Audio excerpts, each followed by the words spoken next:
પૂજનીય છે, માનનીય છે, કે જેનું મુખ જોઈ અને મને ઈશ્વર યાદ આવે તો મારા માટે તો એ શ્રોતા વંદનીય જ થયો ને. એકવાર સામે બેસેલા શ્રોતાઓને પણ વંદન કર્યા છે કે નરંચૈવ નરોત્તમમ, ભલું થયું અને તમે મંડપમાં આવ્યા, કે આ ગુણાનુવાદ સાંભળવાનો ગાવાનો મોકો તો મળ્યો. નરંચૈવ નરોત્તમમ. પાછા બોલ્યા છે કે દેવીમ સરસ્વતીમ. હું બીજા વંદન છે એ શ્રોતાઓને કરું છું અને ત્રીજા વંદન છે એ દેવી સરસ્વતીને કરું છું. જો લક્ષ્મી પણ દેવી છે અને સરસ્વતી પણ દેવી છે, બે દેવી તો છે, પણ જેના ઉપર લક્ષ્મીની કૃપા ઉતરે એ સંગ્રહ પ્રધાન બને અને જેના ઉપર સરસ્વતીની કૃપા ઉતરે એ ત્યાગ પ્રધાન બને. લક્ષ્મીની કૃપા જેના ઉપર ઉતરે ને ભેગું કરવા વાળો થાય. 5 રૂપિયા કમાવાળા માણસો કહેશે કે હવે 50 રૂપિયા કમા, 50 કમાવાળાને કહેશે કે હવે 500 સુધી પહોંચવામાં ક્યાં વાર, 500 કમાવાળાને કહેશે કે હવે 50,000 સુધી પહોંચ. એ ક્યારેય પૂરું નથી થતું. સતત ભેગું કરવાની ઈચ્છા થાય એનું નામ લક્ષ્મી, અને જે કમાણા પછી લૂંટાવાની ઈચ્છા થાય એનું નામ સરસ્વતી. જે માણસ ખૂબ ભણ્યા હોય ને, બહુ ભણ્યા હોય ને, એને કોઈ કઈ પૂછવા જાય ને તો એ તરત કહેશે કે પૂછી લ્યો ભાઈ, પૂછી લ્યો, અમને ખબર છે તો તમે જાણી લ્યો ને ભાઈ. એ બધાને જ્ઞાન વેચતો ફરશે, એ સંગ્રહ નહીં કરે, એ બધાને આપશે. અને જેની પાસે જ્ઞાન હોય અને જો એ બીજાને આપે નહીં તો સંસ્કૃતમાં એના માટે એક શબ્દ છે કે એને જ્ઞાન ખલ કહેવામાં આવે. એ લુચ્ચો છે કે પોતાની પાસે જે જ્ઞાન છે એ બીજાને આપતો નથી, એ જ્ઞાન ખલ કહેવામાં આવે છે. જ્ઞાન સંગ્રહ કરવાની વસ્તુ નથી, જ્ઞાન છે એ બાંટવાની વસ્તુ છે, વહેંચવાની વસ્તુ છે. ખૂબ ભણ્યા હોય ને તમે જુઓ એ બધાને વહેંચતા હોય.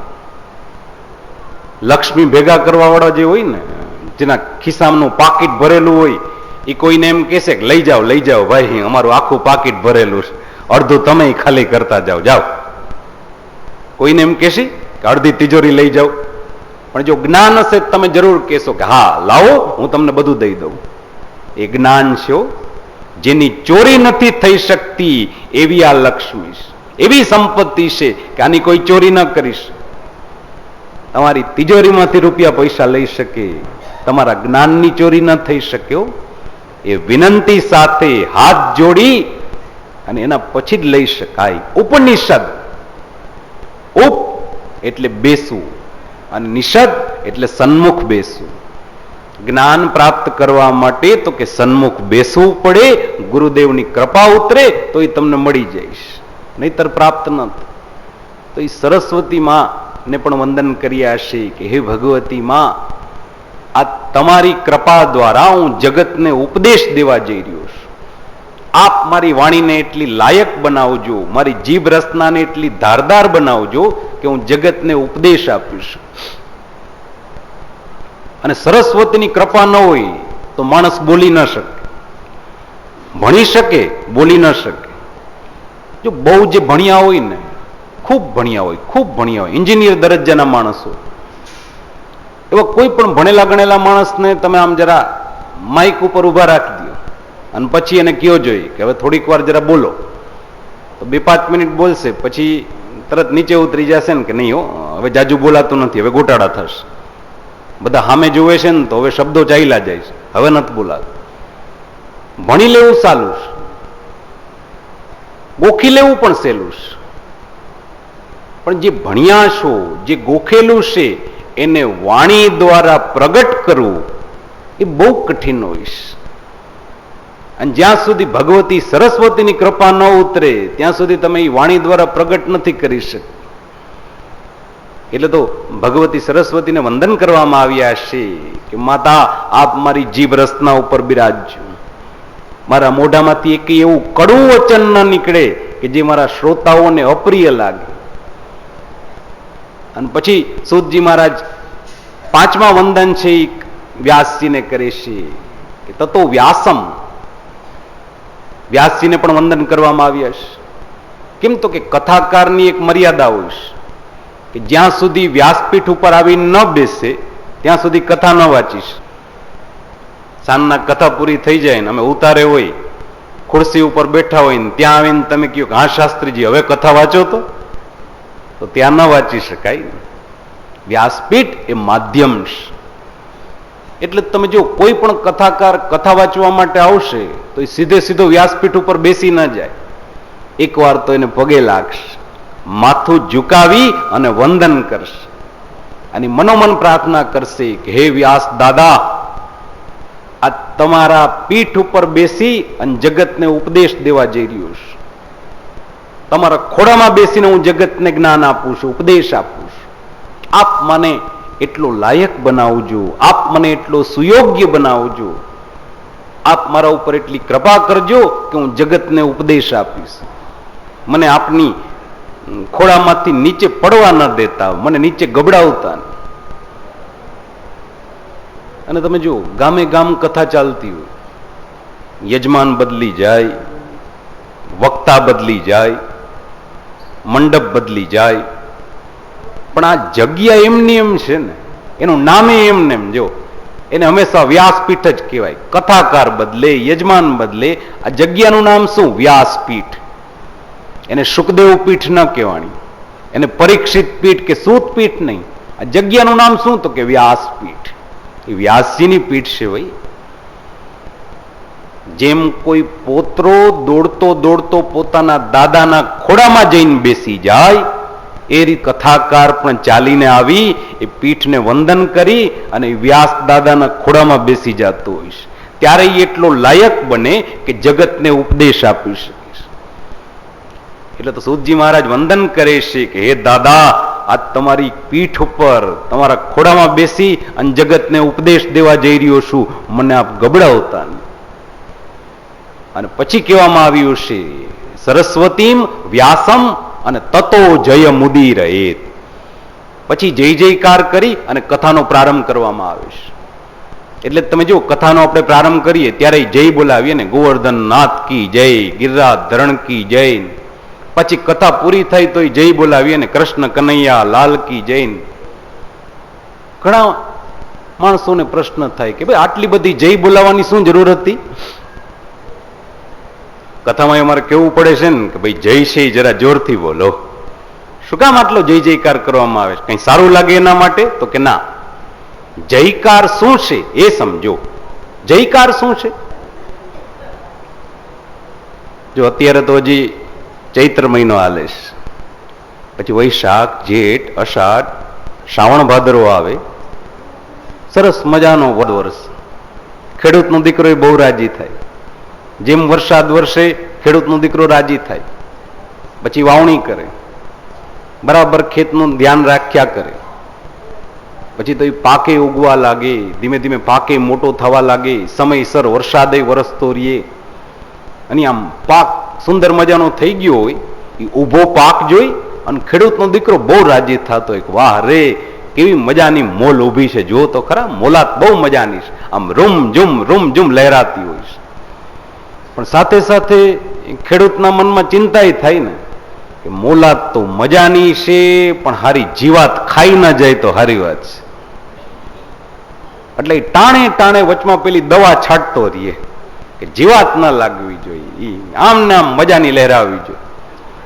એ જ રીતે ઈશ્વરના ખેતરમાં, ઈશ્વરના દરબારમાં સામે બેસેલા શ્રોતાઓ એ બધી ઊભી મોલાત હોય છે. ઈશ્વરના દરબારની ઊભી મોલાત હોય છે. અને કથાકાર પણ અહીંયા શ્રોતારૂપી મોલાતને જોઈને બહુ રાજી થતો હોય કે વારે જુઓ તો ખરા, પરમાત્માના દરબારની મોલાત કેવી સુંદર છે. પણ સાથે સાથે અમને મનમાં ચિંતા થતી હોય કે મોલાત તો મજાની છે, પણ હારી સંસારના વિષય વાસના રૂપી જીવાત એને આડી ના આવે તો હારી વાત છે. એટલે પાછો વચમાં કથા કરે, દવા છાંટતો રહીએ, જય જયકાર કરતો રહીએ કે કદાચ કોઈ નિંદર આવી ગઈ ને તો જાગી જાય. એટલે વળી પાછો ગિરિરાજધરણ કી જાય, ગોવર્ધન નાથ કી જાય. જયકાર આપણને જાગ્રત કરે છે, સમજજો, એ આપણને જાગ્રત કરે છે. અને એ અવાજ ઈશ્વર સુધી પહોંચતો પણ હોય છે. કોઈ એમ માનતું હોય કે આપણો અવાજ અંતરિક્ષમાં બેસેલા ભગવાન સુધી પહોંચે? જરૂર પહોંચે. શાસ્ત્ર એમ કહે છે કે ચીટી કે પેર મેં નુપુર બાજુ. ચીટી એટલે કીડી. કીડીને હિન્દીમાં ચીટી કહે. ચીટી કે પેર મેં નુપુર બાંધો. નુપુર એટલે ઝાંઝર. તમે કીડીના પગમાં ઝાંઝર બાંધો. હવે એક તો કીડી કેવડી, એનો પગ કેવડો, અને એમાં પાછું ઝાંઝર બાંધો. હવે એવડું ઝાંઝર કેશોદમાં કોઈ સોની હોય તો દેખાડજો કે આવડા ઝાંઝર બનાવી દે. માની લ્યો કદાચ કોઈ બનાવી દે, કોઈ ઝાંઝર કેવડું, એની ઘોઘરી કેવડી હશે, અને છતાંય તમે કીડીના પગમાં બાંધી દો. ચીટી કે પેર મેં નુપુર બાંધો તો ભી સાહિબ સુનતા હૈ. જો કીડીના પગમાં ઝાંઝર બાંધીએ ને અને એની ઘૂઘરીનો અવાજ છે ને, વો ભી સાહિબ સુન લેતા હૈ. એ પણ ભગવાન સાંભળી લે તો આપણો નાદ, આપણી વિનંતી ના સાંભળે? એ તો કીડી છે, એનો અવાજ પરમાત્મા સાંભળે તો આપણે હૃદયથી જયકાર બોલાવીએ, એ ઈશ્વર ન સાંભળે? પ્રેમથી સાંભળે હો, જરૂર સાંભળીશ. માટે જય જયકાર કરવામાં આવે છે. સૂતજી મહારાજ કથાની પહેલા મંગલાચરણ કરી રહ્યા છે, અને હવે જયારે સૂતજીએ કથાનો પ્રારંભ કર્યો છે, વ્યાસજીથી કથાનો પ્રારંભ કરવામાં આવ્યો છે. દ્વાપર યુગના સમયમાં સરસ્વતીના કિનારે પરાશર ઋષિને ત્યાં એક તેજસ્વી દીકરાનો જન્મ થયો છે, જેનું નામ વેદ વ્યાસ એવું રાખવામાં આવ્યું છે. દ્વીપ ઉપર એમનો જન્મ થયો એટલે લોકો એને દ્વૈપાયન પણ કહેવા લાગ્યા છે. શરીરે જરા શ્યામ રંગના હતા એટલે લોકો એને કૃષ્ણ દ્વૈપાયન કહેવા લાગ્યા છે. ભણ્યા છે, ખૂબ ભણ્યા, ગુરુદેવ પાસેથી ખૂબ વિદ્યા પ્રાપ્ત કરી છે. પછી તો વ્યાસજી એટલી બધી વિદ્યા પ્રાપ્ત કરી, એ સમયના સર્વોપરી વિદ્વાન કહેવાના છે. સર્વોપરી વિદ્વાનમાં એમની ગણના થવા લાગી. વ્યાસજી જેટલું ભણ્યા એટલું જગતમાં કોઈ ભણી નથી શક્યું. પછી તો વ્યાસજીને પણ વિચાર થયો છે કે ભાઈ મેં તો ભણી લીધું, મેં તો પ્રાપ્ત કરી લીધું, પણ હવે આ બધું હું જગતને પાછું કેમ વાળી શકું, જગતને પાછો કેમ આપું? વ્યાસજીએ વિચાર કર્યો છે કે હું જગતને પાછું આપું. અગાઉ વેદ એક જ હતો, વેદનું સ્વરૂપ એક જ હતું. વ્યાસજીએ વેદના 4 વિભાગ કરી નાખ્યા: ઋગ્વેદ, યજુર્વેદ, અથર્વવેદ અને સામવેદ, એવા 4 વિભાગ કરી નાખ્યા. પોતાના 4 શિષ્યોને એક એક વેદ આપી દીધા છે કે તમે એ વેદની વ્યાપ વધારો, એને પ્રખ્યાત કરો. 2 ઉપવેદ બનાવ્યા, આયુર્વેદ અને ધનુર્વેદ. ઉપનિષદની રચના કરી, ઇતિહાસ અને પુરાણ અંતર્ગત મહાભારત સુધીની રચના કરી. ખૂબ જગતને માટે કામ કર્યું છે. સમાજના મોટા સુધારક કહેવાના છે, અને સમાજે એમને બદલો પણ આપ્યો. અનેક માનપત્ર, સન્માનપત્ર, ગામના મુખી, નાતના મુખી બનાવ્યા છે.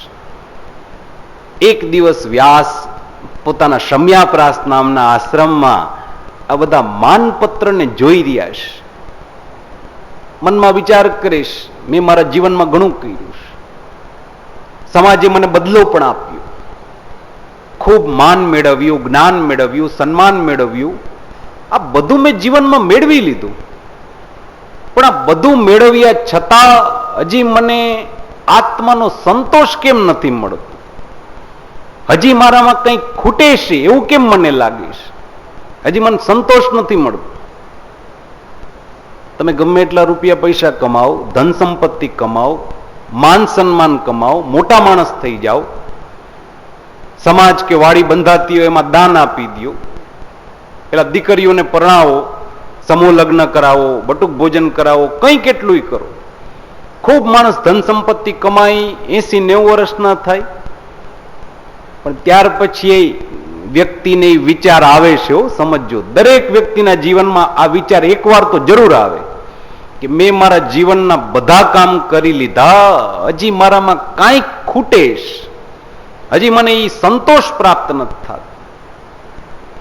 અને આ વિચાર કોઈ સામાન્ય જીવને પણ આવે અને આજે વ્યાસજીને પણ આવ્યો છે કે નહીં, કાંઈક ખૂટી રહ્યું છે, મને સંતોષ પ્રાપ્ત નથી થતો. આ મહાત્મા વિચાર કરે છે કે મારામાં કંઈક ખૂટેશ, કંઈક મારામાં ખામીશ, તો જ મને સંતોષ પ્રાપ્ત નથી થતો. અને વ્યાસ પોતાની ખામી શોધવા બેઠા, સ્વદોષ શોધવા બેઠા.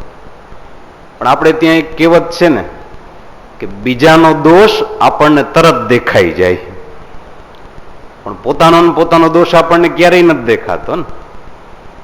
આપ જુઓ, બીજાની ખામી આપણને તરત દેખાય, બાકી આપણામાં જે દોષ છે એ આપણને ક્યારેય દેખાતો હોય?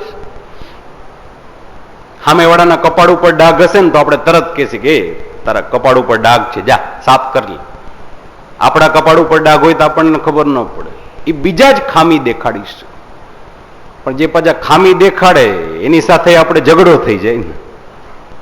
બાકી શાસ્ત્ર એમ કહે છે કે વખાણ કરવા વાળાને બાજુમાં ન રાખતા, વખાણ કરવા વાળાને બાજુમાં ન રાખો. એ ક્યારે તમને ચણાના ઝાડ ઉપર ચડાવી દેશે એ ખબર નહીં પડે.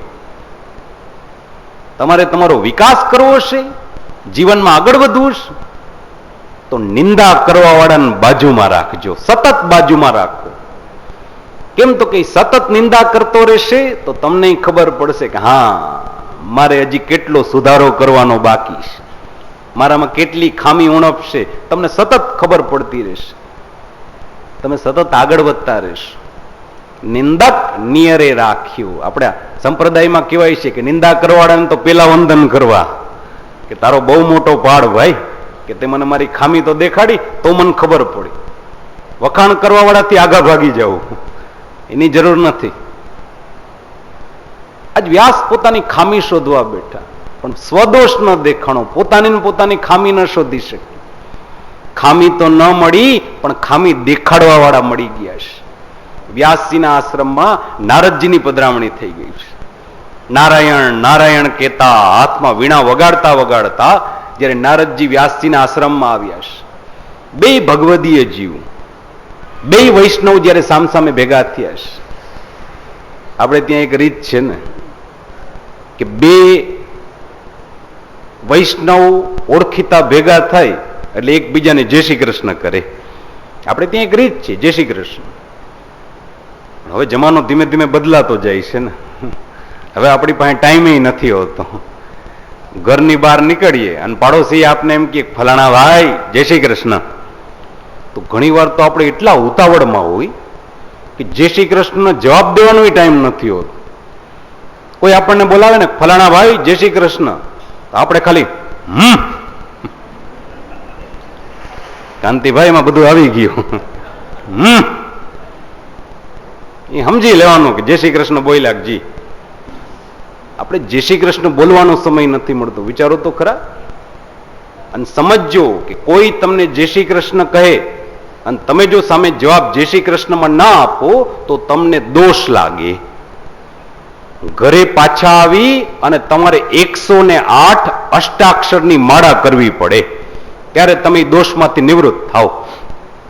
એકવાર જવાબ ન દો તો આખા દિવસમાં આપણને 10-12 જણા જય શ્રી કૃષ્ણ કરે અને આપણે જવાબ ના દઈ તો, અને જીવનની કેટલી માળા ચડી હશે એ હવે તમે જ ગણતરી કરજો. બાકી આ નિયમ કહેવામાં આવ્યો છે, ભાઈ ઈશ્વરે તમને પ્રેમથી જીભ આપી છે, આપણું શું જાય છે? પ્રેમથી બોલો જય શ્રી કૃષ્ણ, પ્રેમથી જવાબ આપો. આ શિષ્ટાચાર નથી. એને જય શ્રી કૃષ્ણ એ વ્યક્તિને નથી કર્યા, એની અંદર જે પરમાત્મા રહેલા છે, એની અંદર જે ઈશ્વરનો વાસ છે, એ વંદન આપણે એને કરી રહ્યા છે, વ્યક્તિને નથી થતું. અને એમાં જૂનવાણી માણસોની રીત તમે જુઓ. હજી તમને ગામડામાં તો અમને આ બધું ખાસ જોવા મળે, અમારા શહેરમાં જોવા નથી મળતું. હવે તો આપણે કોઈને જય શ્રી કૃષ્ણ કરીએ ને તો આમ દૂરથી જય શ્રી કૃષ્ણ જય શ્રી કૃષ્ણ, ખાલી એક હાથ લાંબો કરે, આમ છાતી અડાડી દે, બીજા હાથની તો તસદીએ નથી લેતા ને, અહીંથી જ જય શ્રી કૃષ્ણ થઈ.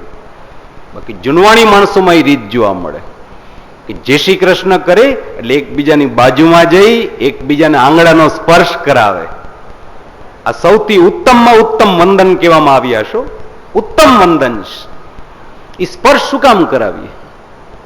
આજના જમાનાના કોઈ ભણેલા ગણેલા મોડર્ન દીકરા દીકરી હોય ને એને નવાઈ લાગે કે આ શું વળી, પણ ભાઈ ઉત્તમ રીત. સ્પર્શ કરાવવાનો મતલબ શું આંગળાનો? તો કે આપણે એના આંગળાને સ્પર્શ નથી કરતા, એની અંદર જે ઈશ્વર રહેલો છે એના ચરણારવિંદને સ્પર્શ કરી રહ્યા છે. એ વ્યક્તિને સંદેશો આપી રહ્યા છે કે તમારી અંદર જે પરમાત્મા છે ને એના ચરણારવિંદ સુધી આ વંદન જરા પહોંચાડી દેજો. વિચારજો, એ જય શ્રી કૃષ્ણ હોઈશું. આ ઉત્તમમાં ઉત્તમ વંદન છે. જય શ્રી કૃષ્ણ બોલવું એ કોઈ સામાન્ય વસ્તુ નથી. જે માણસને પરમાત્માએ જીભ નથી આપી, જે બોલી નથી શકતા, એ જવાબ તો નહીં આપી શકે, પણ ખાલી એની બાજુમાં જઈને લખવાનું કદાચ કહેજો કે ભાઈ જરા લખીને જવાબ આપ કે તને જો જય શ્રી કૃષ્ણ બોલવા માટે પરમાત્માએ જીભ આપી હોત તો તને કેટલો આનંદ થાત. ખાલી એકવાર પૂછી જોજો. ત્યારે ઈશ્વરે આપણને આવી સુંદર જીભ આપ, પ્રેમથી જય શ્રી કૃષ્ણ બોલતા શીખો. એ હાય હેલો આટલી વાર બોલીએ છીએ. એટલે અમારે શહેરમાં તો હવે પિતા સુધી તો સંસ્કાર રહ્યા છે, પણ હવે કાકાને મામાને તો હે યો, હે બ્રો. અમારે શહેરમાં નવાઈ લાગે કે ભાઈ તમારા કાકાશ, એ તમારા દાદાશ, એ વડીલ છે, એની સામે વંદન કરાય, એને જય શ્રી કૃષ્ણ કરાય અથવા ચરણ સ્પર્શ કરો. બાકી આ બધું પુના અને મુંબઈમાં મોટા શહેરોમાં જોઈને આવ્યા છીએ. સમજજો, એમને મન ફાવે એમ બોલી ન રહ્યા હોય. આ દ્રશ્યો જોઈએ છે. હજી આ ગામડામાં આ સંસ્કાર ને રીત સંગ્રહાયેલા છે. એટલે તમને નિવેદન કરીએ છીએ કે આ વેલો જાળવજો. આ બધું સાચવવા જેવી સંપત્તિ છે. હવે આ ક્યાંય જોવા નથી મળતું. જય શ્રી કૃષ્ણનો જવાબ આપતા શીખો. આજે વ્યાસ અને નારદ બંને ભેગા થયા છે, એકબીજાની સામે આવ્યા, જય શ્રી કૃષ્ણ કર્યા, વંદન કર્યા. અને જેમ જય શ્રી કૃષ્ણ કરવા એ રિવાજ છે, એમ આપણે એક બીજો એ રિવાજ છે ને કે પરિચિત માણસો ભેગા થાય એટલે એકબીજાને પ્રશ્ન કરે કેમ છો. આપણે એકબીજાને પ્રશ્ન કરીએ ને કેમ છો, અને કેમ છો પૂછવું એ રિવાજ છે. તો સામે ખૂબ ખૂબ મજામાં હો, ખૂબ ખૂબ આનંદમાં, બહુ બહુ સરસ ચાલ્યા કરીશ. એ જવાબ દેવો એ રિવાજ થઈ ગયો ને કે જવાબ આ જ દેવાનો હોય. પુરુષ ઘરમાં ઘરવાળી સાથે ઝઘડો કરી રહ્યો હોય, બહુ મોટો ભડકો થયો હોય, ઝઘડો થયો હોય, પુરુષે આમ ઘરની બહાર દરવાજો પછાડીને બહાર નીકળે કે આ ઘરમાં પગ મૂકે નહીં બીજો, અને તમે ખાલી ડેલીની બહાર નીકળ્યા, તમને પાડોશી મહિલા કા ભાઈ કેમ ચાલે છે, મજામાં? તો આપણે એને જવાબ શું દઈશી? ખૂબ ખૂબ મજામાં હો, બધું મજામાં. એમ જવાબ દઈશી કે ઓલી જોગમાયા સાથે ઝઘડો કરીને બહાર નીકળો, આ દરવાજો પછાડ્યો હોય તને સંભળાણું નહીં? આપણે જવાબ શું દઈ? ખૂબ ખૂબ મજામાં. દિવસની શરૂઆત આપણે ખોટા બોલવાથી કરીએ છીએ. અસત્યનું આચરણ ઓઢી અને આપણે દિવસની શરૂઆત કરીએ છીએ. જ્યારે ભાગવતની શરૂઆત ક્યાંથી થઈ છે? સત્યમ પરમ ધીમહિ. પેલો શ્લોક કયો? સાચું બોલતા શીખો. સત્યમ પરમ ધીમહિ. તમારે ધર્મ નિભાવવો છે તો ધર્મનું પેલું પગથિયું શું છે? પેલા સાચું બોલતા શીખો. ખોટું બોલવાનું છોડી દો, ધર્મ એની વેળે ચાલુ થઈ જશે. પેલા તો જેવા છો એવા ભગવાનની સામે રજૂ થઈ જાઓ. કોઈ દેખાડો કરવાની જરૂર નથી. તમારે ઈશ્વરની સામે શું દેખાડો? ઓળખે છે ભાઈ, આપણને ઓળખે છે. જેવા છો એવા એકવાર ઈશ્વરની સામે ઉભા રહેતા શીખો. ભગવાનને ખબર તો પડવી જોઈએ કે મારે કેટલોક સુધારો કરવાનો બાકી છે. બાકી આપણે જોઈએ આડંબર ભરીને જાય ને તો ભગવાનને ક્યાંથી ખબર પડશે? પેલા તો જેવા છો એવા એકવાર સામે ઉભતા શીખો કે જેથી ખબર પડે કે હા હવે આટલો સુધારો કરવાનો છે. સાચું બોલતા શીખો. કેમ છો એનો જવાબ બધા આવી રીતથી આપે છે. આજે વ્યાસજીને પૂછવામાં આવ્યું છે, બોલો વ્યાસ કેમ છો? વ્યાસજીએ જવાબ આપી દીધો? તો કે ના, જવાબ ના આપ્યો. પણ નારદને સામો પ્રશ્ન કર્યો છે કે નારદ કેને પૂછો છો? કેમ છો એ કોને પૂછો છો? મારી અંદર તો મારું શરીર પણ છે, મારું મન પણ છે અને મારી આત્મા પણ છે. નારદે કીધું છે કે ચાલો હું ત્રણેયને પ્રશ્ન કરું છું. બસ તમારા શરીરને કેમ છે, મનને કેમ છે, આત્માને કેમ છે? વ્યાસ જવાબ આપે છે કે મારું શરીર મજાનું છે, સ્વસ્થ છે. સરસ્વતી નદીના કિનારે રહું છું, કંદમૂળિયાનો આહાર લઉં છું.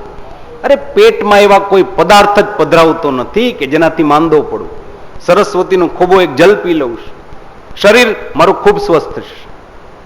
બીજો પ્રશ્ન, તમારા મનને કેમ છે? ત્યારે વ્યાસજી બોલ્યા છે કે મારું મન એકાગ્ર છે, ચલિત નથી થવા દેતું. આખો દિવસ ભગવત નામ લઉં છું, સંકીર્તન કરું છું, કાબુમાં છો, મનને ક્યાંય ભટકવા નથી દેતું. ત્યારે નારદે ત્રીજો પ્રશ્ન કર્યો છે કે તો પછી વ્યાસ જવાબ આપો, તમારા આત્માને કેમ છે? ત્યારે વ્યાસજી નીચું જોઈ ગયા કે નહીં, આત્મા રામભાઈ બીમાર પડી ગયા. મારો આત્મા બીમાર છે. શરીર સ્વસ્થ, મન સ્વસ્થ, મારો આત્મા બીમાર છે. સાધુ પુરુષ અને સંસારી આ બંને વચ્ચે આ જ ફેર છે. સંસારી માણસોનું શરીર માંદું પડે, આપણું મન માંદું પડે, આપણો આત્મા ક્યારેય બીમાર પડતો જ નથી. તમે ઘણા માણસો આમ 15-20 થી દેખાણા ન હોય એટલે તરત પૂછીએ ને કે ભાઈ હમણાં ક્યાં હતા, દેખાતા નતા?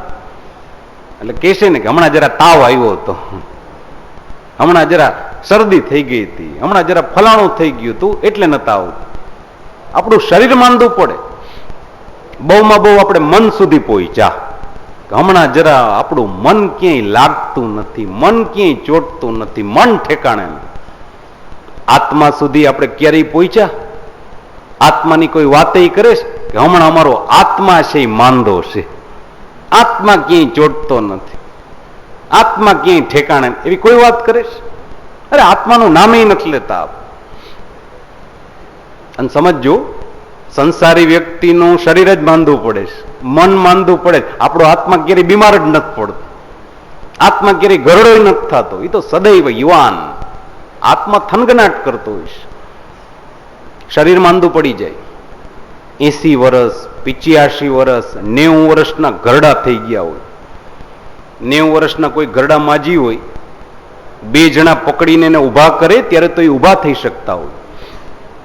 પણ માની લ્યો કે ગામમાંથી કોઈ યુવાન દીકરાની જાન આમ વાતે ગાતે જાતી હોય, માજીને જોવાની ઈચ્છા થાય, ઘરનાને કહેશે કે જરા 2 જણા મને ઊંચી તો કરો, એકવાર મને બાલ્કની સુધી લઈ તો જાઓ, મારે જોવું છે ગામનો દીકરો કઈ રીતે પરણવા જાય છે.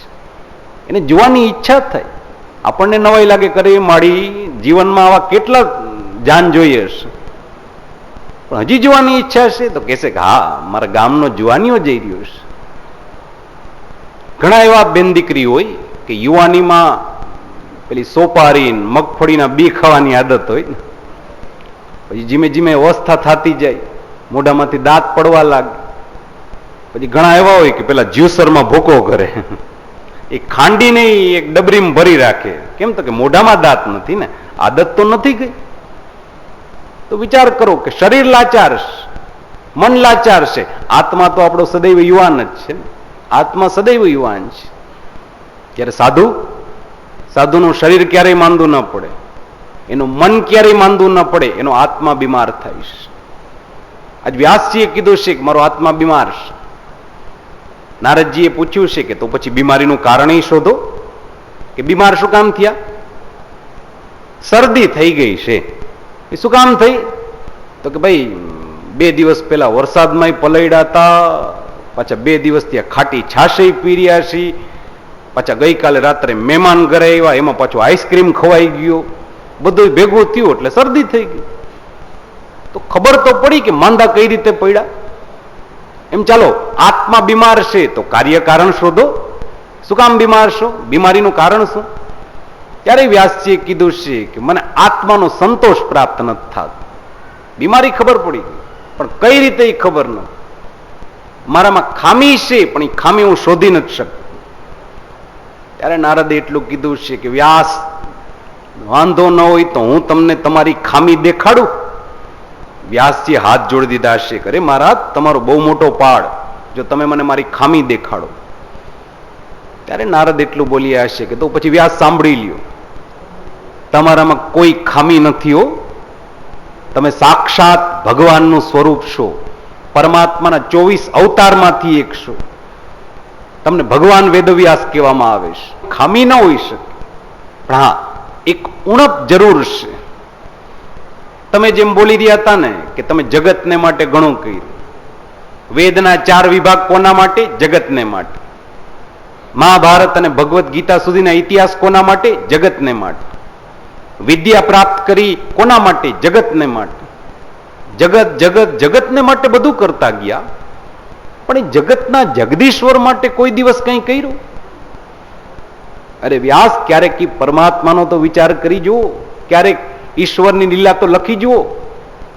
ગ્રંથ તો તમે અનેક લખ્યા છે, પણ પરમાત્માની લીલા એકવાર તો ગ્રંથ રૂપે લખો, જગત સુધી પહોંચાડો. વ્યાસજીને નવાઈ લાગી છે કે એ મેં ક્યારેય વિચાર કર્યો જ નહીં. મેં તો મારું આખું જીવન છે એ જગત માટે જ વિતાવી દીધું, જગદીશ્વર માટે તો ક્યારેય વિચાર નથી કર્યો. તો પછી હું પરમાત્માની લીલાને જગત સુધી પહોંચાડું. પણ નારદ એક વાતનો જવાબ આપવો કે ભગવાનની લીલા લેવા ક્યાં જ આવી? ઇતિહાસ મને મારા વડવાઓએ શીખવાડ્યો છે, વિદ્યા મને મારા ગુરુદેવે આપી છે, પણ ભગવદ લીલા ક્યાં લેવા જ આવી?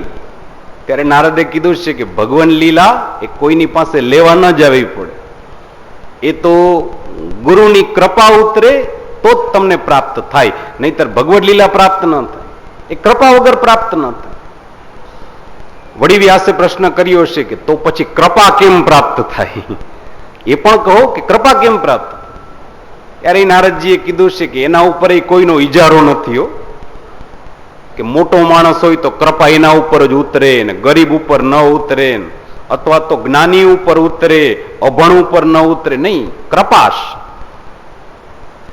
જ્યાં લાયકાત પૂરી થાય ત્યાંથી કૃપાની શરૂઆત થાય છે. વિચારજો, કૃપાશ ક્યારેક કોઈ સામાન્ય માણસ ઉપર ઉતરી જાય અને મોટો માણસ લાઈનમાં ઉભો રહી ગયો હોય છે. પરમાત્મા રામાવતાર વખતે વિભીષણને ભેગો રાખ્યો હતો ને, અને જો વિભીષણ ન હોત તો પરમાત્મા ક્યારેય રાવણને મારી ન શક્યા હોત. એ તો વિભીષણે કીધું કે પ્રભુ અમૃત કુંભ એની નાભીમાં છે, નહીતર ભગવાન તો બાણ મારી મારીને થાકી ગયા હતા, બાવડા દુખી ગયા હતા. તો વિભીષણે કીધું ત્યારે ખબર પડી. અને પરમાત્માનો અનન્ય ભક્ત હતો. એ ભગવાનને આમ હાથ જોડીને કાલાવાલા કરીને થાકી ગયો કે પ્રભુ એકવાર તો મારા ઘરે પધરામણી કરો, આપ એકવાર તો મારા ઘરે પધારો. પણ પરમાત્મા એના ઘરે ન પધાર્યા, ના પાડી કે નહીં, એ ન થઈ શકે. હું તમારા ઘરે લંકામાં આવું તો મારું આખું વ્રત તૂટી જાય ભાઈ, હું ના આવી શકું. અને પરમાત્મા એના ઘરે ક્યારેય ન પધાર્યા. અને શબરીમાં એ કઈ તેડાનોતરા મોકલા હતા? નતા મોકલ્યા ને. તોય ભગવાન સામેથી એના ઘરે પધાર્યા કે લાવમાં તારા ઘરે હું સામેથી આવું, ભલે તારું ઝૂંપડું રહ્યું. અને વિભીષણના આંગણે પરમાત્મા ક્યારેય ન પધાર્યા. એ કૃપાશ કોના ઉપર ઉતરી જાય એ કાંઈ નક્કી ન કહેવાય. વૈષ્ણવના વાર્તા પ્રસંગને વાંચો, એક સુંદર મજાનો પ્રસંગ આવે છે. અત્યારે જે નાથદ્વારા છે, શ્રીનાથજી બાવાનું મંદિર છે, એ શ્રીજી બાવા જ્યારે સાક્ષાત સ્વરૂપે નાથદ્વારામાં બિરાજતા, આ એ સમયની વાત છે. ગુસાઈજી શ્રીજી બાવાની સેવા કરતા હોય, ઠાકોરજીની સેવા કરતા હોય. અને આજે તમે નાથદ્વારામાં દર્શન કરવા જાઓ એટલે જે મુખ્ય મંદિર છે એની બહાર જ પેલો કમલ ચોક છે, ત્યાં ઉભા રહીને આપણે બધા દર્શન કરતા હોય. તો એ કમલ ચોક અને ઠાકોરજીની બરાબર આમ જમણી બાજુ તમને એક નાનકડી ગલી જેવી દેખાશે, જેને આપણે કીર્તનિયા ગલી કહીએ. અને ઠાકોરજી જ્યારે ત્યાં બિરાજતા, ત્યાં એ કીર્તનિયા ગલીમાં બધા કીર્તનિયાઓ બેઠા હોય, અને ઝાંડ ને પખાલ ને બધું આનંદથી સુંદર સુંદર મૃદંગ, ઋતુ પ્રમાણેના, એ સમય પ્રમાણેના બધા કીર્તન ગવાતા. અને ગુસાઈજીએ સારા સારા કીર્તનિયાઓ આખા ભારત દેશમાંથી ગોતી અને શ્રીજી બાવાના ચરણારવિંદમાં મૂકી દીધા હતા. એમ કહેવાય છે કે તાનસેન, અકબર બાદશાહના દરબારનું નવરત્નમાંથી મુખ્ય રત્ન તાનસેન પણ શ્રીનાથજીની સામે આવીને કીર્તન ગાઈ ગયા છે, તાનસેન પણ આવી ગયા છે, સુંદર સુંદર મજાના કીર્તન ગવાત. અને એ બધાની વચમાં એક બિનકારજી પણ હોય, જે વીણા વગાડવા વાળા હોય. અને સાંજના ઠાકોરજીના શયનના દર્શન બંધ થાય પછી ત્યાં એ બધા કીર્તનિયા હોય, એ પછી શેનના પદ ને માનના પદ ને એ બધા પદ ગાતા હોય. પેલા બિનકારજી વીણા વગાડતા હોય અને એવો ભાવ કરવામાં આવે કે શ્રીજી બાવા છે એ પોડી જાય. પણ ઘણી વખત એવું થતું કે પેલા કીર્તન છે એ થોડા લાંબા ચાલે, એકની એક તું કોઈ 2-3 વાર ગાવી પડે. હવે કીર્તન લાંબા ચાલે એટલે મંદિરની બહાર એક ચોકીદાર હતો, એક પહેરેદાર હતો, જેનું નામ હતું રૂપો પ્રહરીયો. એનું નામ હતું રૂપો પ્રહરીયો કહેવાતું. એ રૂપાની નોકરી શું તો કે સાંજ પડે એટલે એ ચોકીદારની નોકરી કરવા આવે. આ કીર્તનિયાઓ કીર્તન ગાઈને ચાલ્યા જાય એટલે એને મંદિરના દરવાજા બંધ કરી દેવાના, એની નોકરી પૂરી થઈ, એ પોતાના ઘરે ચાલ્યો છે. પણ જે દિવસે કીર્તન લાંબા ચાલે એ દિવસે રૂપાને હારી કીડીઓ ચડવા લાગે. મનમાં આમ વિચાર કરે કે આ હારા કીર્તનિયાઓના રાગડા ઝડપથી પૂરા થાય તો એ બધા પોતપોતાના ઘરે થાય અને હું મારા ઘર ભેગો તો થાવ. પણ એ કઈ બોલી ન શકે, કેમ તો કે પેલા કીર્તનિયા હોય. પણ જયારે કીર્તનિયાઓ કીર્તન કરીને ઘરે ચાલ્યા જાય, રૂપો મંદિરના દરવાજા બંધ કરતો હોય, ત્યારે પછી મંદિરમાં એટલી વાર કોઈ ન હોય. એ સામે શ્રીજી બાવા હોય અને આ બાજુ રૂપો હોય. અને ત્યારે રૂપો દરવાજા બંધ કરતો હોય ત્યારે પછી કીર્તનિયાઓ સાથે નહીં, શ્રીજી બાવા જોડે ઝઘડો કરે. અને પછી બાવાની સામે એમ કહેતો, શું બાવા તમને આ બધા રાગડા તાણીને જાય તો જ નિંદર આવે? ત્યાં સુધી હારી નિંદર જ નથી આવતી. અને તો જ નિંદર આવતી હોય ને તો લ્યો ને પ્રભુ, હું તમને મફતમાં આ બધું સંભળાવી દઉં. અને પછી બધા ઓલા કીર્તનિયાઓની નકલ કરે, હે ઓ આ, પછી કીર્તનિયાઓની નકલ કર્યા કરે. અને પછી એમ કરતા કરતા દરવાજા બંધ કરે અને પોતાના ઘરે ચાલ્યો છે. એક દિવસ રૂપો આ રીતથી શ્રીજી બાવા સામે ઝઘડો કરી રહ્યો હતો. એક કીર્તનિયાની નજર પડી. એ કીર્તનિયાએ રૂપાને ખખડાવી નાખ્યો છે, અરે રૂપા તું આ શું કરે છે? તને ખબર છે મેં કેટલા ભાવથી ઠાકોરજીને પોઢાડીએ છીએ અને તું આ રીતથી ઠાકોરજી સામે ઝઘડો કરશ? તારી ફરિયાદ કરવી પડશે. બીજે દિવસે જઈ અને રૂપાએ પેલા કીર્તનિયાએ ગુસાઈજીને ફરિયાદ કરી કે પ્રભુ આને તો ઠપકો આપવો જોઈએ, આ નોકરીમાંથી કાઢી નાખવો જોઈએ, આ ઠાકોરજીને પરિશ્રમ આપે છે. ગુસાઈજીએ રૂપાને બોલાવ્યો છે. રૂપાને બોલાવી અને ગુસાઈજીએ ઠપકો આપ્યો છે કે રૂપા તને ખબર છે કે મંદિરનો નિયમ શું છે? શ્રીજી બાવા એકવાર પોઢી જાય ને, શેનના દર્શન થઈ જાય ને પછી મંદિરના દરવાજા બંધ થાય તો સાકળનો અવાજ ના આવવો જોઈએ, કડીએ આમ ધીમેકથી દેવી પડે. અરે આપણા પગલાનો અવાજ ના આવવો જોઈએ, નહીં તો ઠાકોરજી જાગી જાય, પરિશ્રમ પડે. અને તું આ રીતથી ઝઘડો કરશ? જો ધ્યાન રાખજે, હવે બીજી વાર જરાય અવાજ કાઢ્યો ને તો નોકરીમાંથી કાઢી નાખીશ. પછી તો રૂપો હારો ડાયો ડમરો થઈ ગયો. એ દિવસે કીર્તન બહુ લાંબા ચાલ્યા તો એ રૂપો ડાયો ડમરો થઈને ચૂપચાપ બેઠો, નીચું જોઈને બેહી ગયો. વધારે લાંબા ચાલ્યા તોય ચૂપચાપ. કીર્તનિયાઓ ચાલ્યા ગયા, રૂપોએ પણ આમ એવો ધીમેકથી દરવાજા બંધ કર્યા, પગલાનો અવાજ ના આવવા દીધો, ધીમેકથી દરવાજા બંધ કરી ચૂપચાપ ચાલ્યો ગયો. ત્રીજા દિવસની સવાર પડી. ગુસાઈજી શ્રીજી બાવાને જગાડવા માટે શૈયા મંદિરમાં પધાર્યા. દરવાજા ખોલીને જોયે છે તો શ્રીજી બાવા તો પેલાથી જ પલંગ ઉપર જાગીને બેઠા છે. આંખના ડોળા લાલ થઈ ગયા છે ને બગાસા ખાઈ રહ્યા છે ને ચપટી વગાડે. ગુસાઈજીને નવાઈ લાગી, કરી બાવા આજે વેલા જાગી ગયા? શ્રીનાથજીએ કીધું છે કે જાગવાની વાત ક્યાં કરો છો, અહીંયા હોતું છે જ કોણ? એ જાગવાની વાત કરો છો? આખી રાત આમ નામ જાગ્યું, જરાય નિંદર ના આવી. ગુસાઈજીને નવાઈ લાગી, કેમ બાવા કીર્તનિયાઓએ કીર્તન નતા ગાયા? તો કે નહીં, બરાબર ગાયા હતા. બિનકારજીએ વીણા ના વગાડી? તો કે નહીં, વીણા બરાબર વગાડી. તો પછી તમને નિંદર કેમ ના આવી? શ્રીનાથજીએ જવાબ બહુ સુંદર આપ્યો છે કે એ બધા તો તમારા રોકેલા સંગીતકારો છે ને, મારો પ્રાઇવેટ સંગીતકાર તો નોખો જ છે, જુદો જ છે. એ જ્યાં સુધી ના આવે ને ત્યાં સુધી મને હારી નિંદર જ ના આવે. હવે ગુસાઈજીને નવાઈ લાગી કે મેં કેવા કેવા સુંદર સુંદર કીર્તનો સંગીતકારો ભગવાનના ચરણારવિંદમાં મૂકી દીધા, તાનસેન જેવા તાનસેનને મૂકી દીધો, અને છતાંય ઠાકોરજી એમ કહે છે કે મારો પ્રાઇવેટ તો નોખો જ છે. પૂછ્યું છે કોણ છે?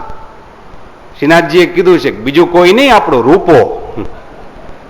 આપણો રૂપો છે ને એ જ્યાં સુધી ના આવે ને ત્યાં સુધી મને નિંદર જ ના આવે. ગુસાઈજીને નવાઈ લાગી છે કે પેલો ચોકીદાર રૂપો. શ્રીનાથજીએ કીધું છે કે હા. ગુસાઈજીને નવાઈ લાગી છે કે અરે બાવા, એ તો ચોકીદાર છે, એને ક્યાં કોઈ રાગ રાગીણી આવડે. શ્રીનાથજીએ કીધું છે કે એને રાગ નહીં, એને રાગડા તાણતા આવડે છે, અને મને બહુ ગમે છે. તમારા કીર્તનિયાઓ કીર્તન ગાતા હોય છે ને ત્યારે તો હું મારા મંદિરમાં ચક્કર મારતો, આટા મારતો, ગોળ ગોળ આટા મારતો, મને નિંદર ના આવે.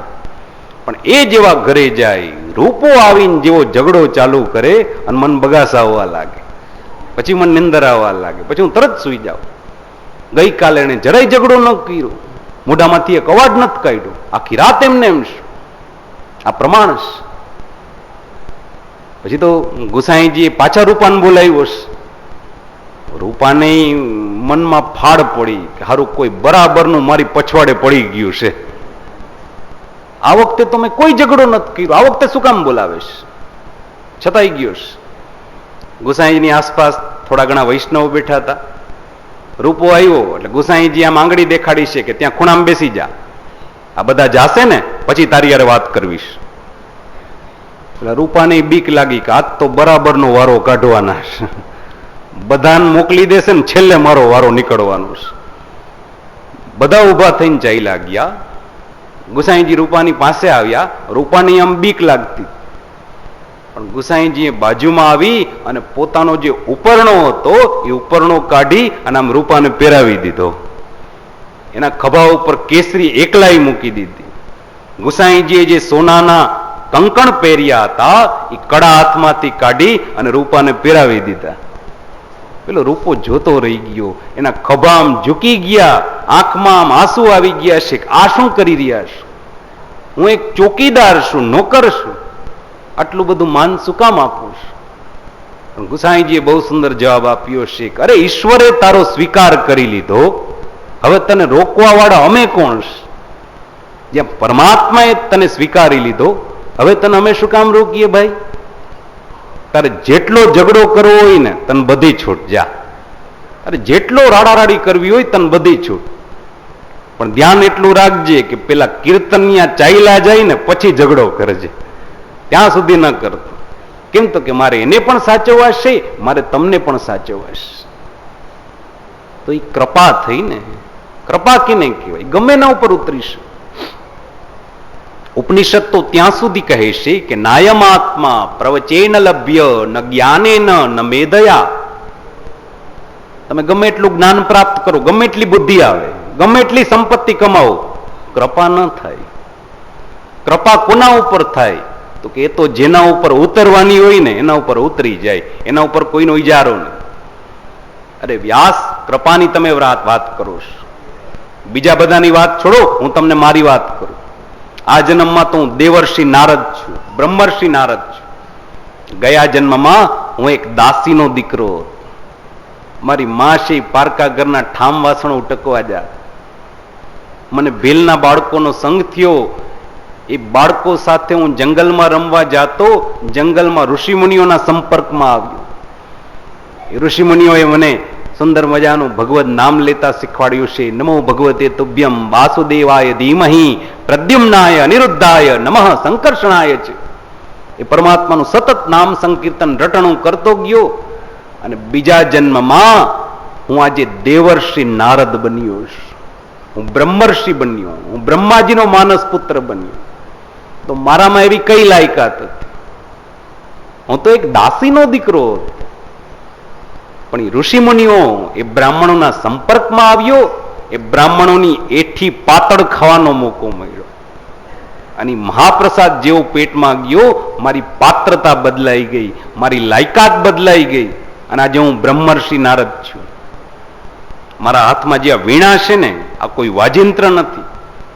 આ વીણાના તાર જ્યાં હું જરાક જણજણાવું છું ને, તો કોટી બ્રહ્માંડનો નાયક એક સેકન્ડમાં મારી સામે આવીને ઉભો રહી જઈશ અને મને પૂછે છે કે બોલો મન શેને માટે યાદ કર્યો. મારામાં એ લાયકાત નથી, પણ ઈશ્વરની કૃપા ઉતરી અને આજે હું નારદજી કહેવાઉં છું, બ્રહ્મર્ષિ કહેવાઉં છું. તો પછી વ્યાસ, તમારા સ્વરૂપને તો ઓળખો, તમે તો સાક્ષાત ભગવાન વેદવ્યાસ. તમારી વાણીમાં એ વૈશિષ્ટ્ય છે, તમારી કલમમાં એ કસબ છે.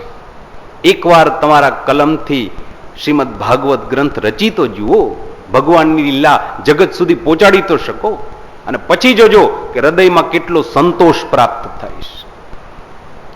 નારદજીએ ઉપદેશ આપ્યો, ત્યાંથી રવાના થયા અને વ્યાસજી છે સમાધિષ્ઠ દશામાં બેસી ગયા છે.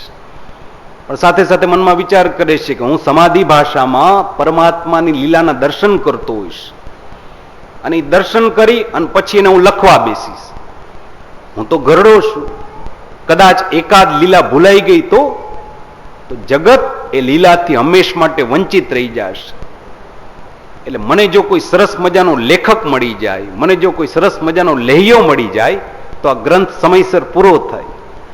હજી તો એ વિચાર કરી રહ્યા હતા, એવામાં વ્યાસજીના આશ્રમમાં બોલો શ્રી ગણપતિ મહારાજ કી. ગણપતિ મહારાજ દુંદાળા દેવ ઉંદર ઉપર કૂદકા મારતા મારતા આવ્યા છે. વ્યાસજીએ ગણપતિજીને જોયા અને બહુ આનંદ થયો છે કે વારે મહારાજ, હું હજી વિચાર કરતો હતો કે મને કોઈ લેખક મળે, અને તમારાથી સારો લેખક કોણ હોઈશ? ગણપતિજીને કીધું છે કે આપ મારા લેહિયા બનશો? ગણપતિજીએ કીધું છે કે મને વાંધો નથી, પણ મારી એક શરત રહેશે કે હું એકવાર લખવાનું શરૂ કરું, પછી વચમાં ક્યાંય વિસામો નહીં લો. તમે એમ વિચાર કરતા હો કે આપણે 2-3 કલાક લખીએ ને વળી 2-3 કલાક સૂઈ જાય ને, તો મહારાજ મને વિસામો લેતા નથી આવડતું. વ્યાસજીને નવાઈ લાગી છે કે તમે ક્યારેય વિસામો લેતા જ નથી, આરામ કરતા જ નથી. ગણેશજીએ પોતાનું વાહન દેખાડ્યું કે મારું હારું વાહન જ એવું છે કે ઊભું રહીએ તો હું ઊભો રહું ને. જેના ઘરમાં હશે એને તો અનુભવ હશે ને કે આ વાહન કેવું છે. તમે ક્યારેય ઉંદરને નિંદર કરતા જોયો? કોઈએ જોયો? પોતાના જિંદગીમાં આખા ઉંદરને નિંદર કરતા કોઈએ જોયો? આજકાલના જે યુવાન દીકરા દીકરી હોય ને, એને એક નવી વસ્તુ આપો કે તમે પેલા ગૂગલમાં સર્ચ કરીને જોજો કે ઉંદર ક્યાંય નિંદર કરતો દેખાય તો મને દેખાડજો. એ ક્યારેય નિદ્રા નથી કરતો, સતત ઉદ્યમ કરે, સતત આમ અભેરાઈ ઉપર ને રસોડામાં ખૂણામાં સતત દોડાદોડી કરતું હોય. ઉદ્યમનું પ્રતીક છે. મનમાં પ્રશ્ન થાય કે બધા દેવી દેવતાઓએ પોતાના વાહન તરીકે હાવત દીપડા રાખ્યા ને, હાથી ને હાવત દીપડા, મોટા વાહન. ગણેશજીનું વાહન કેવડું? ઉંદર. એક ભગતે ગણપતિજીને પ્રશ્ન કર્યો કે પ્રભુ તમને બીજું કઈ સારું ન મળ્યું કે ઉંદરને પસંદ કર્યું? ગણપતિજીએ જવાબ બહુ સુંદર આપ્યો કે મેં એટલા માટે પસંદ કર્યું કે સતત મહેનત કરીશ, એ સતત ઉદ્યમ કરીશ. અને રિદ્ધિ અને સિદ્ધિ કોને પ્રાપ્ત થાય? જે સતત ઉદ્યમ ઉપર સવાર થાય, જે સતત પરિશ્રમ કરતો હોય એને રિદ્ધિ ને સિદ્ધિ અચૂક પ્રાપ્ત થાય. પગ વાળીને બેસી જાય એને રિદ્ધિ સિદ્ધિ ન મળ્યો, પસીને રેબઝેબ થવું પડે. એમ કહેવાય કે કપાળનો પસીનો રેલાતા રેલાતા પગના અંગૂઠામાંથી નીકળી જાય. એટલો પરિશ્રમ કરો, એટલો પસીનો થાય કે પગના અંગૂઠામાંથી રેલા નીકળે, એને રિદ્ધિ ને સિદ્ધિ વરે. આજ ગણપતિજીએ જગતને જ્ઞાન કરાવ્યું છે અને શ્રીમદ ભાગવતની રચના કરવામાં આવી છે. શૌનક ઋષિઓ આ બધી કથા સાંભળીને બહુ આનંદ પામી રહ્યા છે કે વહારે સૂતજી મહારાજ કથા જેવી સુંદર ગાઈ રહ્યા છો કે આમ એક પછી એક બધા સવાલોના જવાબ મળી રહ્યા છે. પેલો સવાલ હતો ને કે ભાગવતની રચના કોણે કરી? તો કે શ્રીમદ ભાગવતની રચના વેદ વ્યાસજીએ કરી છે. ચાલો, એ જવાબ મળી ગયો. રચના શું કામ કરી? તો કે વ્યાસજીને આત્મસંતોષ ન થયો એટલે નારદજીની પ્રેરણાથી શ્રીમદ ભાગવતની રચના કરવામાં આવી. બે પ્રશ્નોના જવાબ આપણને મળી ગયા. અને વ્યાસજીએ જ્યારે શ્રીમદ ભાગવતની રચના કરી ત્યારે ભાગવતમાં પેલી કથા કઈ મૂકવામાં આવી? તો કે મહાભારતની જે છેલ્લી કથા એ શ્રીમદ ભાગવતની પહેલી કથા મૂકવામાં આવી. અને મહાભારતની છેલ્લી કથા કઈ? યુદ્ધ પૂરું થઈ ગયું, હવે માત્ર ભીમસેન અને દુર્યોધન એ બંને વચ્ચે ગદાયુદ્ધ બાકી છે. અને ત્યાંથી વ્યાસજી કથાનો પ્રારંભ કરે છે. બંને લડવૈયાઓ સામસામે લડવા માટે આવ્યા છે. મહાભારતનું યુદ્ધ પૂર્ણ થઈ ગયું છે. 17 દિવસ વીતી ગયા છે. 18મા દિવસની કથા છે. એક તરફ દુર્યોધન, એક તરફ ભીમસેન. બંને જણા લડી રહ્યા હતા. લડતા લડતા વચમાં વિસામો આવ્યો. ભીમસેન છે એ પણ જરા પોતાની છાવણી બાજુ આવ્યા છે. દ્વારકાધીશ પ્રભુ ત્યાં બિરાજતા હતા. ભગવાનને વિચાર થયો કે ચાલો યુદ્ધમાં વચમાં વિસામો આવ્યો છે તો હું ભીમસેનને પૂછી જોઉં. ભીમસેન પાસે આવીને પૂછે છે, બોલ ભીમસેન, બરાબર લડી રહ્યો છે ને? કઈ તકલીફ તો નથી ને? ત્યારે ભીમસેને જવાબ આપ્યો છે કે કનૈયા, સાચી વાત કહું ને તો ભાઈ હું તો એમ સમજતો હતો કે જગતમાં મારાથી કોઈ બળ્યો છે જ નહીં, પણ આજે ખબર પડી કે નહીં, શેરની માથે સવા શેર તો કેટલાય બેઠા છો. દુર્યોધન મારાથી બળ્યો છે, હું એને જીતી નથી શકતો. તું મને દુર્યોધનથી જીતવાનો કોઈ માર્ગ દેખાડ. પરમાત્મા ના પડે છે કે નહીં ભીમસેન, આખા મહાભારતને જીતવાનો માર્ગ પૂછી લે, હું તને દેખાડી શકું. બાકી દુર્યોધનને જીતવાનો માર્ગ આખા મહાભારતમાં ક્યાંય નથી, એને જીતી ના શકાય. ભીમસેનને ગુસ્સો આવ્યો છે, એટલે મારા મામાના દીકરો ભાઈ થાસ, હું તારા ફૈબાનો દીકરો ભાઈ થાવ અને મને તું એટલું દેખાડીશ નહીં?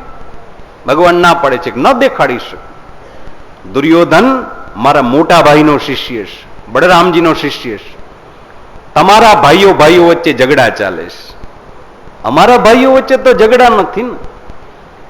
જો હું મારા ભાઈના શિષ્યને જીતવાનો માર્ગ દેખાડું તો અમારી વચ્ચે ઝઘડા થઈ જાય. નહીં, એ ન દેખાડીશ. ભીમસેનને ગુસ્સો આવ્યો કે ચાલ જીતવાનો માર્ગ ન દેખાડ, કમસે કમ મારવાનો માર્ગ તો દેખાડ, કે દુર્યોધનને મારી કેમ ન ખાય. ભગવાને હસીને કીધું છે કે ચપટી વગાડતા દેખાડવો એમાં કઈ મોટી વાત? જીતી ન શકાય, મારવો એમાં કઈ મોટી વાત? જો દુર્યોધનનું આખું શરીર છે ને વજ્રનું, એ લોઢાનું, પણ એના ઉરુદન સાથળ છે એ નબળા છે. લડતા લડતા મોકો મળે ત્યારે ગદાનો એક પ્રહાર એના સાથળ ઉપર કરી દેજે. ફરી પાછું યુદ્ધ શરૂ થયું છે. લડતા લડતા ભીમસેનને મોકો મળ્યો, એને ગદાનો એક જોરદાર પ્રહાર દુર્યોધનના સાથળ ઉપર કર્યો છે. એ જ સમયે દુર્યોધન ભૂમિ ઉપર નીચે પટકાઈ ગયા છે. પરમાત્મા દોડતા દોડતા આવ્યા, ભીમસેનનો હાથ ઊંચો કરી દીધો છે. મહાભારતનો વિજય થયો, પાંડવોનો વિજય થયો.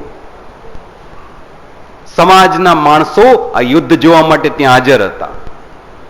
એ બધાએ આવી અને પરમાત્માની સામે ફરિયાદ કરી, વિરોધ પ્રદર્શિત કર્યો કે નહીં પ્રભુ, આ અનીતિ થઈ, આ અન્યાય છે. કેમ તો કે ગદાયુદ્ધનો નિયમ છે કે ગદાના પ્રહાર હંમેશા કમરથી ઉપર થઈ છે, કમરથી નીચે ક્યારેય પ્રહાર ન થઈ છે. ભીમસેને કમરથી નીચે સાથળ ઉપર પ્રહાર કર્યો અને તમે ચલાવી લીધું. આ પૂઠીને અધર્મ ચલાવી લીધો. ભગવાને કીધું છે કે વધારે કોઈ બોલબોલ ન કરતા હો. આ અધર્મને ચલાવી લેતા તમે વડીલોએ તો અમને શીખવાડ્યું છે, આ ચલાવી લેવાનું અમે વડીલો પાસેથી તો શીખાય છે. ભર સભામાં ઘરની પુત્ર વધુના સાડલા ખેંચાતા હતા, એ ચલાવી લેતા તમે જ શીખવાડ્યું છે ને. ભીમસેનને ઝેરના લાડુ ખવડાવીને મારવાનો પ્રયત્ન કરવામાં આવ્યો, છતાં બધું ચલાવી લીધું. પાંડવોને લાક્ષાગ્રહમાં બાળવાની યોજના ઘડાણી, એ બધું ચલાવી લીધું. અને અમે એક વેદ જ્યાં નીચે ગદા મારી ત્યાં તમને અધર્મ દેખાવા લઈ ગયું. અરે શાસ્ત્ર તો કહે છે કે સઠે સાઠ્યમ સમાચરે. આવા પાપિયાને મારવા માટે કદાચ અમારે એક વેત નીચે ઉતરવું પડે તો એટલો અધર્મ કબૂલ છે. એટલો અધર્મ ને એ કબૂલ છે. પરમાત્માએ બધાને ચૂપ કરી દીધા છે. પછી તો પાંડવોનો વિજય થઈ ગયો. પાંડવોની છાવણીમાં બધે આનંદ હતો. પાંચેય પાંડવ, છઠ્ઠા દ્રૌપદી, સાતમા દ્વારકાધીશ પ્રભુ, સાતેય જણા આમ બેઠા છે. પરમાત્મા એક એકનું નામ લઈને બધાના વખાણ કરે. ધર્મરાજ જેવો કોઈ ધર્મવીર ન થઈ શકે, ભીમસેન જેવો કોઈ ગદાધારી નહીં, અરે અર્જુન જેવો કોઈ ધનુર્ધારી ન થઈ શકે. એ બધાના વખાણ કરી રહ્યા હતા. ત્યારે ધર્મરાજ હાથ જોડીને એટલું બોલ્યા હશે કે નહીં પ્રભુ, આ અમારું સામર્થ્ય નતું, આપ અમારી સાથે હતા. આપ અમારી સાથે હતા તો અમારો વિજય થયો, નહીં તો અમારો વિજય ક્યાંથી થાત? પરમાત્મા આ બધી વાતચીત કરી રહ્યા છે. એવામાં કુંતામાં અંદર દોડતા દોડતા એવા હશે કે જુઓ, આજની રાત આપણને વિજય પ્રાપ્ત થયો છે. ઝડપથી સુઈ જાઓ, કાલ પાછા વહેલા ઉઠવાના છે. કાલ આપણને વિજય પ્રાપ્ત થયો છે, આપણને સિંહાસન ઉપર બેસવા મળશે, રાત તિલક થશે. પરમાત્મા ના પડે છે. પરમાત્મા કહે છે કે નહીં, જે દિવસે વિજય પ્રાપ્ત થયો હોય એ દિવસે જાગરણ કરવું જોઈએ. આપણે ત્યાં આ શબ્દ પ્રચલિત છે જેને આપણે જાગરણ કહીએ છીએ. અને જાગરણ ક્યારે થાય? તો કે વ્રતના દિવસે જાગરણ થાય. બેન દીકરી વ્રત રહીએ ને પછી જાગરણ કરે. પેલાના જમાનામાં તો 2-3 જ જાગરણ હતા. દીકરીઓ ફૂલ કાજડી લઈએ તો ફૂલ કાજડીનું જાગરણ, એ વ્રત જીવવ્રતનું જાગરણ. હવે તો એટલા બધા જાગરણ થવા લાગ્યા. અને એ જાગરણના દિવસે પાછું આપણે કરીએ છીએ શું? ગોળ કુંડાળા થાય છે. કીર્તન તો નથી બદલતા, હવે ડબ્બા બદલે છે ને. હવે કીર્તન ક્યાં બદલે છે? જાગરણ કરવા બેઠા હોય ત્યારે ઘરના ઘર, ખેતર અને ઊભા થાય ત્યાં બધું દાવ ઉપર આવી ગયું હોય ને, તો પછી એને જાગરણ કર્યું ન કહેવાય, એને ઉજાગરો કર્યો કહેવાય. જાગરણ શબ્દ અલગ છે. જે રાત્રિના તમારા વિચારોમાં જાગૃતતા આવી જાય, તમારું આચરણ પવિત્ર બની જાય, તો માનજો કે જાગરણ થયું. ઘરડા દાદી હોય ને એને ક્યારેક પૂછજો કે માડી તમારા વખતમાં જાગરણ કેમ થત? ગામડામાં, આંગણામાં કે સોસાયટીમાં બધા બેનો દીકરીઓ ભેગા થતા અને બધા કીર્તન ગાતા, હાથમાં માલા લઈને જપ કરતા અને જાગરણ કરતા.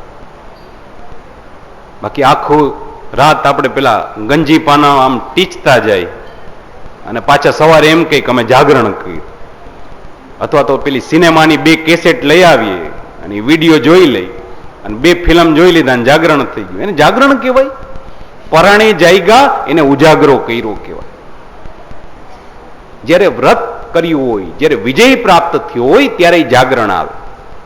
શું કામ આવે? તો કે દુશ્મનને જે કઈ વળતો ઘા કરવો હોય એ જ રાત્રિએ કરે. એટલે એ રાત્રિ બહુ સાવધાન રહેવું પડે. જે દિવસે વિજય પ્રાપ્ત થયો છે સાવધાન રહેવું. આ જે કઈ વળતો ઘા છે એ થવાનો છે. પરમાત્માએ પાંડવોને પણ કીધું છે કે નહીં, આજની રાત જાગવાની છો. કુંતામાએ કીધું છે કે તો પછી જે પથારી તૈયાર કરી એનું શું થશે? દ્રૌપદી બોલ્યા હશે કે માં ચિંતા ન કરો, આપણા જે 5 દીકરાઓ છે ને, હું મારા દીકરાઓને એમાં સુડાવી દઈશ. 5 પાંડવોના 5 દીકરા, અને દીકરાઓની વિશેષતા એ હતી કે બિલકુલ એના પિતા જેવા લાગતા. દૂરથી ભીમસેનના દીકરાને જોવો એટલે ભીમસેન જેવો જ હટ્ટોકટ્ટો હતો. અર્જુનનો દીકરો અર્જુન જેવો જ જરા ઠીંગણો હતો. એ એના પિતા જેવા હતા. એક બાજુ આ બધી ચર્ચા ચાલી રહી છે, એ 5 બાળકો પિતાની પથારીમાં સૂતા છે, તો બીજી તરફ કુરુક્ષેત્રના રણ મેદાનમાં અડધી રાતનો સમય વીતી રહ્યો છે. એક પુરુષ ઘોડા ઉપર ચાલ્યા આવે છે, જેનું નામ હતું દ્રોણપુત્ર અશ્વત્થામા. અનેક મરેલા શવોને ખૂંદતો ખૂંદતો જ્યારે બધાની વચ્ચેથી ચાલ્યો આવતો હતો, ત્યારે કોઈના રડવાના ઊંકારા એના કાને સંભળાણા છે. નીચે આવીને જોયે છે તો દુર્યોધન મહારાજ પોતાના જીવનના અંતિમ શ્વાસ ભરી રહ્યા છે. બાજુમાં આવી એકવાર તો એનું માથું છે એ પોતાના ખોડામાં લીધું. ભગ્નોરુદંડે ધતરાષ્ટ્ર પુત્રે, ધતરાષ્ટ્રના પુત્રના 2 પગ ભંગાયેલા છે, ગોઠણ ભંગાઈ ગયા છે. સરખી રીતે બેસીએ નથી શકતો, તરફડિયા મારે છે. એનું માથું પોતાની ગોદમાં લીધું. દુર્યોધનને રાત્રિનો અંધકાર છે, દેખાતું નથી. પૂછ્યું છે કોણ છે? અડધી રાત્રે મારી પાસે કોણ આવ્યું? અશ્વત્થામા જવાબ આપે છે કે ભાઈ મને ભૂલી ગયા, હું તમારો ગુરુપુત્ર સેનાપતિ અશ્વત્થામા છું. અત્યારે શું કરવા આવ્યા? હવે તો યુદ્ધ પૂરું થઈ ગયું છે, હવે શું કરવા આવ્યા અશ્વત્થામા? અશ્વત્થામાએ જવાબ આપવો પડ્યો છે કે હું તો જોવા આવ્યો હતો કે 18 દિવસમાં શું શું થઈ ગયું. ક્યાં આપણી લાખોની અક્ષૌહિણી સેના અને એની સામે 5 પાંડવ, પણ એ 5 પાંડવનો વાડે વાકો ન થયો અને આપણી આખી સેના પૂરી થઈ ગઈ. હું તો જોવા આવ્યો હતો, પણ આ તમને મરતી વખતે આટલી તકલીફ શું કામ થઈ રહી છે? શરીરનો ત્યાગ કેમ નથી કરતા? દુર્યોધને જવાબ આપ્યો છે કે તમે તો બ્રાહ્મણ છો ને, તમને ખબર હોવી જોઈએ કે જો મરતી વખતે શરીર છોડવામાં તકલીફ થતી હોય તો એનો મતલબ કે આપણી કોઈ આશા તૃષ્ણા અધૂરી છે. મારી એ ઈચ્છા અધૂરી રહી જાય છે. અને મારી ઈચ્છા સાંભળી લ્યો કે મારે મરતા પેલા 5 પાંડવોના કપાયેલા માથા જોવાશ. લાવી શકશો? એકવાર તો અશ્વત્થામા ઉભા થઈ ગયા હશે. હું તમારો સેનાપતિ પ્રતિજ્ઞા લઉં છું કે 5 પાંડવોના માથા હમણાં લાવું છું, નહીતર હું બ્રાહ્મણનો દીકરો નહીં. ઉભા થઈ ગયા છે. આ બાજુ છાવણી તરફ આવ્યા છે. પાંડવોની છાવણીમાં હવે કોઈ રોકટોક નથી, વિજય મેળવી લીધો, ગમે અંદર આવીશ. 5 પાંડવ દ્રૌપદી કુંતામાં આ બધી વાતચીત કરી રહ્યા છે કે જાગરણ કરવાનું છે, સુવાનું નથી. એ જ સમયે અશ્વત્થામા જરા પડદો હટાવી અને પાંડવોને જોઈ રહ્યા છે. વિચાર થયો છે કે નહીં, હું બોલી તો ગયો કે પાંડવોના માથા કાપી લાવ, પણ એક અર્જુનનું માથું કાપવું હોય ને તો એ મારી શક્તિની બહારની વાત છે. અરે પાંડવોના માથા કાપતા કાપતા મારા પિતાનું માથું કપાઈ ગયું હતું, મારા બાપનું માથું કપાઈ ગયું, દ્રોણાચાર્યનું માથું કપાઈ ગયું.